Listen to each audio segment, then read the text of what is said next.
Hello, कैसे हैं आप सभी। पूरा उम्मीद और विश्वास है कि आप सभी स्वस्थ होंगे, मस्त होंगे और अपनी परीक्षाओं की तैयारी में ज़बरदस्त तरीके से लगे हुए होंगे। तो आज की यह क्लास जो है क्लास 12th के केमिस्ट्री के जो मॉडल पेपर हम आपको बना कर दिए हैं 11 रुपया में, उसी का सेट नंबर 5 का क्लास है और सब्जेक्टिव का क्लास है। इससे पहले सेट 1 से लेकर 4 तक के जो है सब्जेक्टिव और ऑब्जेक्टिव सेट 1 से लेकर 5 तक हम आपको करवा चुके हैं और आज जो है लास्ट क्लास है केमिस्ट्री के मॉडल सेट का जो सेट नंबर 5 का है। और पूरा यकीन नहीं विश्वास मानिए कि इस वीडियो के अंत तक सेट 5 में जितने भी क्वेश्चन हैं वो आपको जो है ना याद हो जाएंगे। तो चलिए सभा को जो है हम नीचे शुरू करते हैं। तो आज का पहला क्वेश्चन है सेट नंबर 5 का कि धातुई ठोस क्या है, इसके उदाहरण दीजिए। तो धातुई ठोस नाम में ही जो है धातु लगल है और ठोस लगल है, तो कैसे कहेंगे, वैसे ठोस जिसके अवयवी कण धातु के आयनों द्वारा बने होते हैं उसी ठोस को हमनी के कहते हैं धात्विक ठोस। या इसे भी एक परिभाषा दे सकते हैं कि वैसे ठोस जो धातुओं से मिलकर बने होते हैं उसी ठोस को हमनी के कहते हैं धात्विक ठोस। एक और परिभाषा हम आपको बता दें, वैसे ठोस जो धनायन और ऋणायन के मिलने से बनता है उसी को कहते हैं धात्विक ठोस। केगो परिभाषा बताएं, 3 गो, कोनो एगो आप याद रखिए।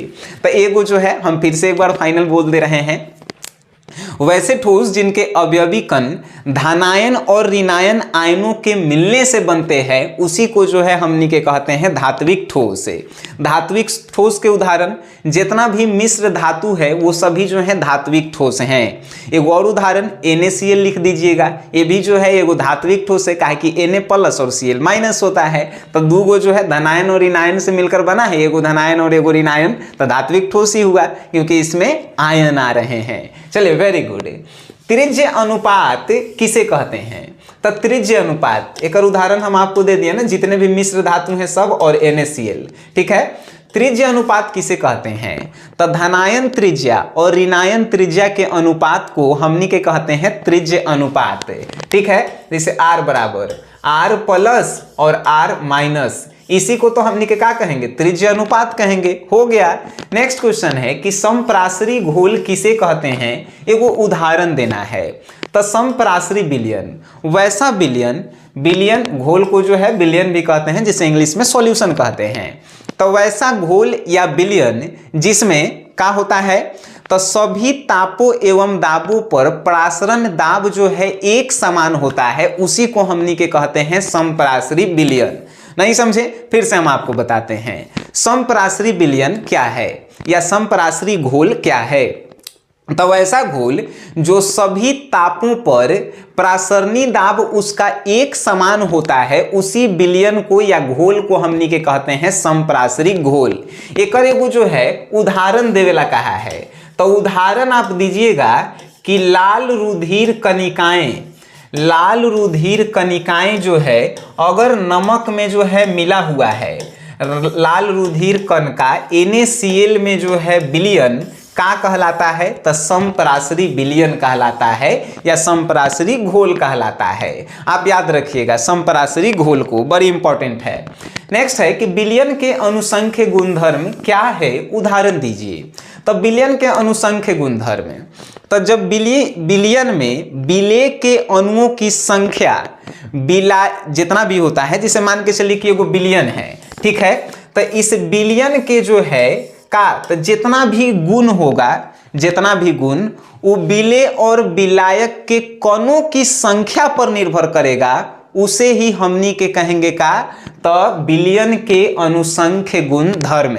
आप फिर से तनी सुन लीजिए, विलयन के अनुसंख्य गुणधर्म का है, विलयन के अनुसंख्य गुणधर्म लिखेंगे कैसे, तो वैसा गुणधर्म जो विलेय के अणुओं की संख्या पर निर्भर करता है, रासायनिक अभिक्रिया या भौतिक अभिक्रिया पर नहीं, तो उसी को हमनी के कहते हैं अनुसंख्य गुणधर्म। अनुसंख्य गुणधर्म 4 प्रकार के होता है, प्रासरणी दाब, हिमांका अवनमन, क्वथनांक का उन्नयन, वाष्पदाब का आपेक्षिक अवनमन, 4 वो होता है समझ गए। चलिए वेरी गुड। अब जो है नेक्स्ट है कि चालकत्व एवं मोलर चालकत्व में जो है अंतर बताइए। तो चालकत्व यानी विशिष्ट चालकता भी इसको बोलते हैं और मोलर चालकत्व, ये कल भी हम सेट नंबर 4 में करवाए थे, तो आपको पता होगा चालकत्व या विशिष्ट चालकता किसे कहते हैं। किसी वैद्युत अपघट्य के 1 मोल युक्त विलयन का आयतन के गुणनफल को हमनी के कहते हैं चालकत्व या विशिष्ट चालकत्व। फिर से सुनिए, किसी वैद्युत अपघट्य के 1 मोल युक्त विलयन के आयतन के गुणनफल को हमनी के कहते हैं चालकत्व या विशिष्ट चालकत्व। अब मोलर चालकत्व क्या होता है, तो देखिए किसी विलयन के 1 मोल, किसी वैद्युत अपघट्य के 1 मोल युक्त विलयन के आयतन के अनुपात को हमनी के क्या कहते हैं, तो इसको कहते हैं मोलर चालकत्व। अब इसको जो है कहेंगे कि दोनों में अंतर नहीं है सर, तो अंतर है एकरा में जो है। फिर से सुनिए, अगर जो है हम गलती बोल दिए होंगे तो तनी मनी सुधारिएगा। किसी विलयन के 1 मोल युक्त, किसी वैद्युत अपघट्य के विलयन के 1 मोल युक्त विलयन का आयतन के गुणनफल को हमनी के कहते हैं का, तो हमनी के कहते हैं उसको चालकत्व या विशिष्ट चालकत्व। आ किसी विलयन के 1 ग्राम युक्त विलयन के आयतन के गुणनफल को हमनी के कहते हैं का, तो मोलर चालकत्व।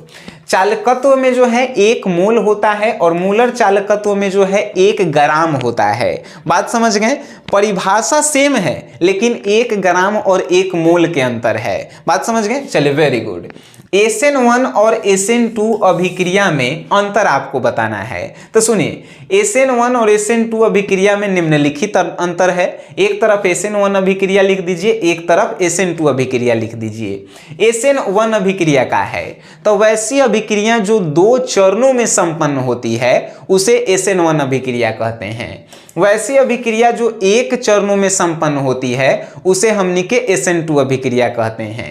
SN1 अभिक्रिया का है, तो SN1 अभिक्रिया का जो है चालकत्व कहिए चाहे वेग जो है काची पे डिपेंड करता है, तो द्रव स्नेही विलयन पर डिपेंड नहीं करता है।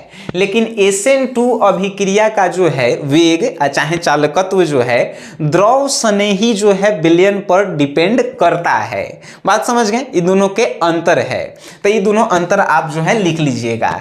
2 नंबर में पूछे तो 2 गो अंतर लिख सकते हैं, ज्यादा से ज्यादा 3 गो लिखेंगे। 5 नंबर में पूछे तो 5 गो लिखिएगा, 6 गो भी लिख सकते हैं। ठीक है, चलिए एंजाइम उत्प्रेरक क्या है, तो एंजाइम उत्प्रेरक कहा है, सिर्फ उत्प्रेरक कहता तो हमनी के क्या कहते हैं कि जो रासायनिक अभिक्रिया के वेग को बढ़ा देता है उसे ही हमनी के उत्प्रेरक कहते हैं। लेकिन ये जो लिखल है एंजाइम उत्प्रेरक, एंजाइम उत्प्रेरक वैसे उत्प्रेरक को कहते हैं जो जैविक रासायनिक क्रियाओं को जो है बढ़ा देता है, उसी को हमनी के एंजाइम उत्प्रेरक कहते हैं। जैसे कि आपके शरीर में भोजन नहीं पच रहा है, आप इनो खा लिए तो ई यहाँ पे एंजाइम उत्प्रेरक होगा, क्योंकि आपके जैविक मतलब कि जीवों के अंदर जो क्रिया हो रहा है उसको बढ़ा देता है, उसे ही जो है एंजाइम उत्प्रेरक हमनी के कहते हैं। चलिए अब नेक्स्ट जो है पृष्ठ सक्रिय कारक का है। पृष्ठ सक्रिय वैसा कारक जो द्रव के सतह के पृष्ठ तनाव को कम कर देता है, उसे ही हमनी के कहते हैं पृष्ठ सक्रिय कारक।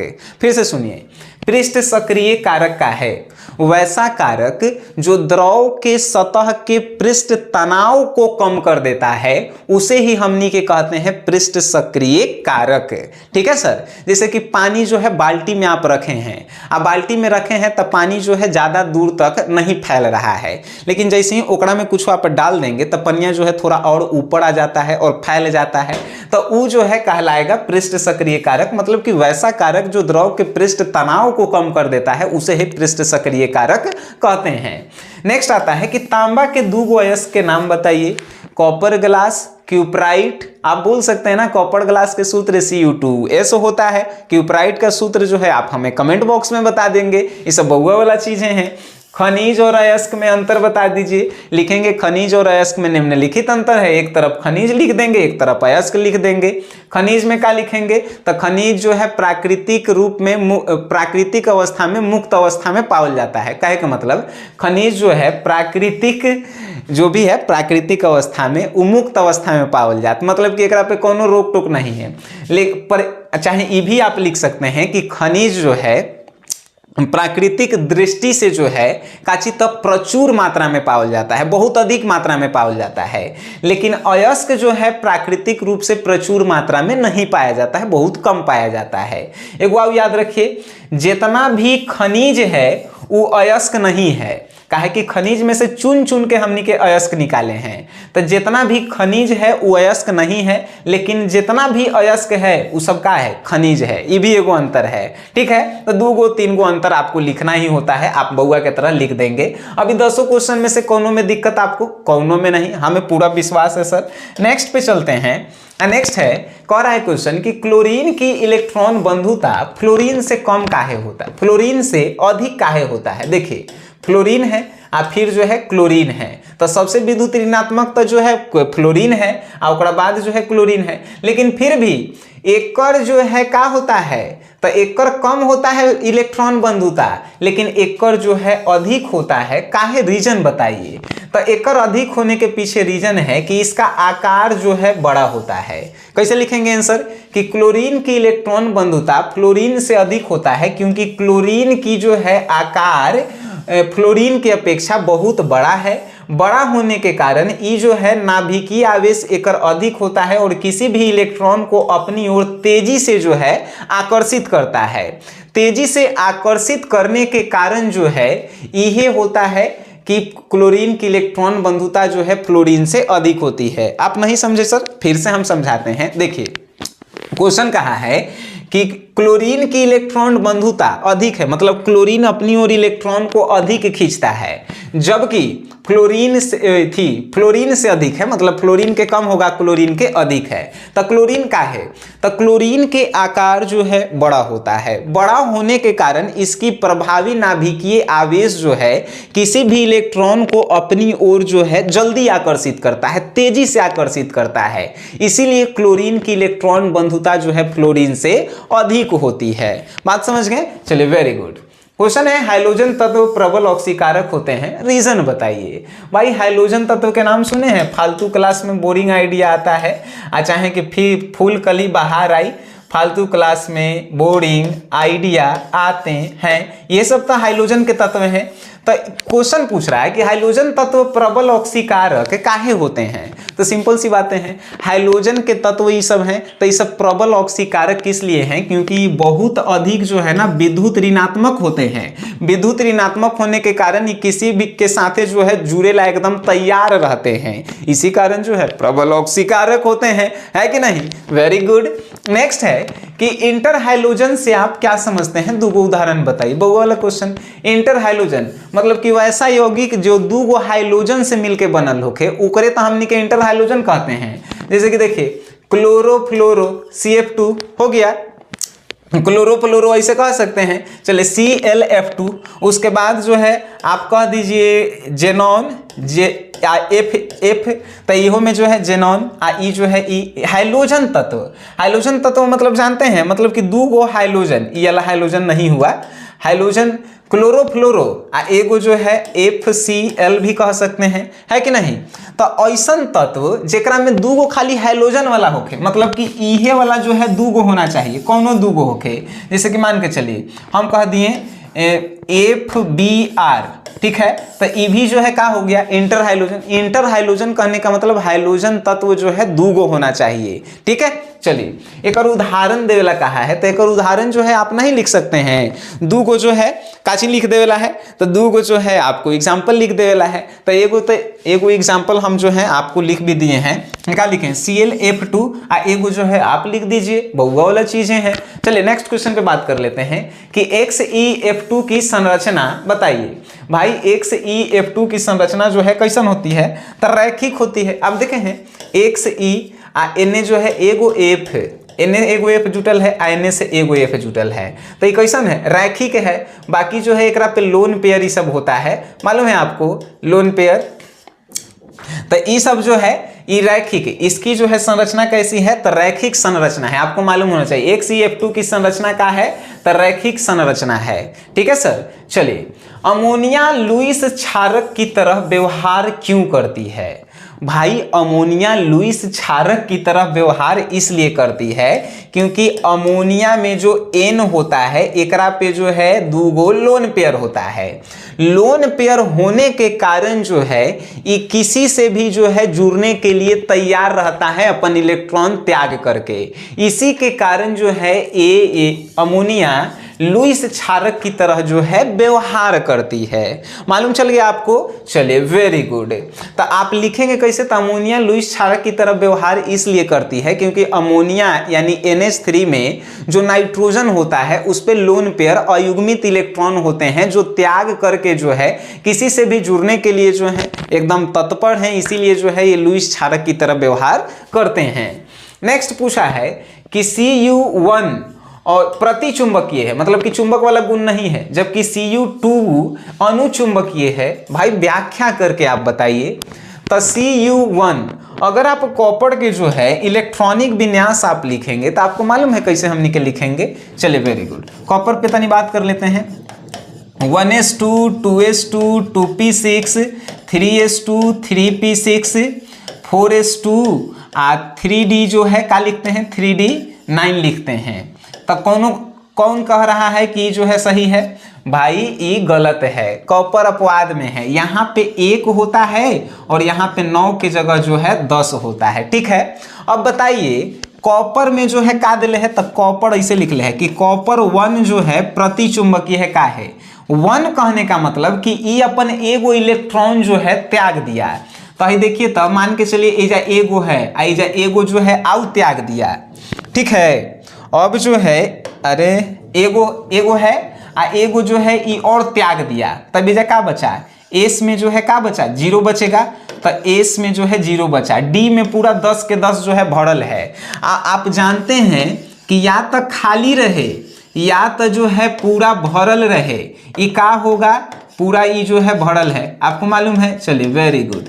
ये पूरा भरल है, ये खाली है। जब पूरा भरल रहे या चाहे पूरा खाली रहे तो ये प्रतिचुंबकीय होता है। मालूम चल गया आपको? चलिए, वेरी गुड। उसी में क्वेश्चन में क्या कहा था, देखिए कि Cu1 प्रतिचुंबकीय है। काहे है? तो Cu जो है एगो इलेक्ट्रॉन के त्याग कर देता है, जिसके कारण ये पूरा जो है एक डी कक्षक भर जाता है। तो इसीलिए क्या होता है? प्रतिचुंबकीय, मतलब चुंबक वाला गुण नहीं है। लेकिन Cu2 जो है अनुचुंबकीय है। व्याख्या करें तो Cu2 को जब आप देखेंगे तो 2 गो इलेक्ट्रॉन त्याग करेगा। पहले से ही एगो था तो एगो तो इसमें त्याग किया था, इसमें एगो अगर है था, लेकिन 2 गो तो एगो एजा से जाएगा, एगो एजा से। जब एगो एजा से हट जाएगा तो ये तो भाई खाली हो गया। देख रहे हैं, एगो एजा से अगर हट गया तो ये एगो खाली हो गया, यानी अयुग्मित हो गया। अयुग्मित हो गया तो वो अनुचुंबकीय के तरफ व्यवहार करेगा। एगो जब खाली रहता है तो अनुचुंबकीय। मान के चलिए जैसे दोनों गायब हो जाता ना तो लौह चुंबकीय के तरफ व्यवहार करे लगता है। मालूम चल गया आपको का है? तो अब लिखे के बारी आता है कि सर हमने के लिखेंगे कैसे। तो देखिए Cu1 प्लस Cu1 प्रतिचुंबकीय है, जबकि Cu2 प्लस जो है अनुचुंबकीय है। व्याख्या करें तो लिखेंगे कि Cu1 प्रतिचुंबकीय है क्योंकि ये जब एक इलेक्ट्रॉन का त्याग करता है तो Cu का जो है डी कक्षक पूर्ण रूप से भर जाता है, इसीलिए प्रतिचुंबकीय है। लेकिन Cu जब 2 गो इलेक्ट्रॉन के त्याग करता है तो वो जो है उसका एगो कक्षा जो है का तो अयुग्मित हो जाता है, मतलब कि एक गो इलेक्ट्रॉन रहता है, जिसके कारण वो प्रतिचुंबक अनुचुंबकीय वाला गुण जो है दर्शावे लगता है। ठीक है। चलिए, निकल है कि निम्नलिखित के IUPAC नाम लिखिए। पहले भी जो है हम आपको होमवर्क दिए थे, आज भी जो है हम आपको होमवर्क नहीं देंगे, काहे कि आप कल सीख गए होंगे, तो आज हमनी के बना लेते हैं। तो एकर जो है तनी बता देना कि एकर नाम का होगा। तो एकर नाम होगा एमीन होगा, एमीन क्लोरिडो कोबाल्ट कोबाल्ट ब्रैकेट में जो है 2 Cl के जो है क्लोराइड। एक नाम मिला लेना, आप का लिखे होंगे? एमीन क्लोरिडो कोबाल्ट ब्रैकेट में 2 और क्लोराइड लास्ट में लिखे होंगे। एकर का तेजा जो है 4 था। ठीक है, 4 एजा KN है। तो यहाँ देखिए, यहाँ पे आप लिखे होंगे पोटेशियम ट्राई ऑक्सीलेटो क्रोमेट, आप लिखे होंगे एकर नाम का पोटेशियम ट्राई ऑक्जेलेटो क्रोमेट, आप ब्रैकेट में जो है आप 3 लिखे होंगे, ठीक है। तो ये जो है आपको पता हो गया होगा। टिंचर आयोडीन के विभिन्न अवयव बताइए। भैया कितना आसान क्वेश्चन पूछ ले है। टिंचर आयोडीन कहने का मतलब अल्कोहल देखें भाई, दारू आप कहेंगे तो घर देखते तो हिले हैं।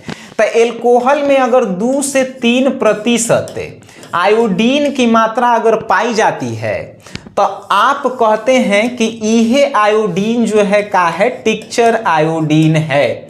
टिंचर आयोडीन कहने का मतलब आप दारू पी रहे हैं, मतलब आप नहीं पी रहे हैं, देख रहे हैं, ठीक है। उसमें अगर 2 से 3% आयोडीन मिल गया तो समझिए कि वो का है, तो वो है भाई टिंचर आयोडीन। बात समझ गए? Very good. अब जो है नेक्स्ट क्वेश्चन पे आते हैं। टिंचर आयोडीन हो गया ना। टिंचर आयोडीन के विभिन्न अवयव क्या हैं, ये भी आपको। स्टालोमर क्या है? प्राकृतिक स्टालोमर का एक उदाहरण दीजिए। भाई स्टालोमर जो है एक प्रकार का बहुलक है। आई कैसा बहुलक है? तब प्राकृतिक रबर बहुलक है, ठीक है। स्टालोमर क्या है? तो स्टालोमर जो है एक प्रकार का बहुलक होता है जो प्राकृतिक रबर के जैसा ही होता है। आप प्राकृतिक स्टालोमर का एक वो जो है उदाहरण दीजिए। तब प्राकृतिक स्टालोमर का एक उदाहरण लिख दीजिएगा, प्राकृतिक रबर, ठीक है। चलिए वेरी गुड। आपको नाम होगा प्राकृतिक रबर के याद, तो नाम भी आप लिख सकते हैं। नेक्स्ट क्वेश्चन पे चलते हैं। निम्नलिखित में से प्रत्येक का एगो उदाहरण दीजिए। शून्य कोटि की अभिक्रिया का एगो उदाहरण दीजिए। तो देखिए R बराबर जो है K, ई जो है ब्रैकेट में एक ऊपर जो है 0 लिखल है, शून्य कोटि के है बिल्कुल। प्रथम कोटि की अभिक्रिया यानी कोटि 1 होना चाहिए, R बराबर 4K और इसके ऊपर जो है एगो है यानी प्रथम कोटि की अभिक्रिया। छद्म प्रथम कोटि की अभिक्रिया दीजिए। तो छद्म प्रथम कोटि की अभिक्रिया लिखल है R बराबर K और ब्रैकेट में एक नाम बताओ का है, तो इसको एथिल एसीटेट कहते हैं, आपको मालूम है। चलिए वेरी गुड। तो ये जो है आपको जो है हम दे दिए, एक ऊपर जो है ना एगो गलती है, यहाँ पे 1 होगा। प्रथम छद्म प्रथम कोटि की अभिक्रिया जो है ना प्रथम कोटि की तरह ही व्यवहार करती है, ठीक है सर। 20 को क्वेश्चन था 2 नंबर वाला क्वेश्चन में। 2 नंबर के क्वेश्चन हम आपको जो है ना 5 सेट का करवा दिए। अब आपको जो है ना ही रटने की आवश्यकता है, बस 5 वीडियो एक बार आप देख लीजिएगा, फिर एग्जाम में जाइए, उसके बाद आप हमें बताएंगे। बाकी जो है आपको ये पूरा सीरीज जो है कैसा लगा आप हमें जरूर बताइएगा। हमें उम्मीद है आपको इस सीरीज से जो है कुछ फायदा होगा ही होगा, ठीक है। तो वीडियो देखे हैं तो वीडियो को शेयर कीजिए, वीडियो देखें उसके लिए धन्यवाद।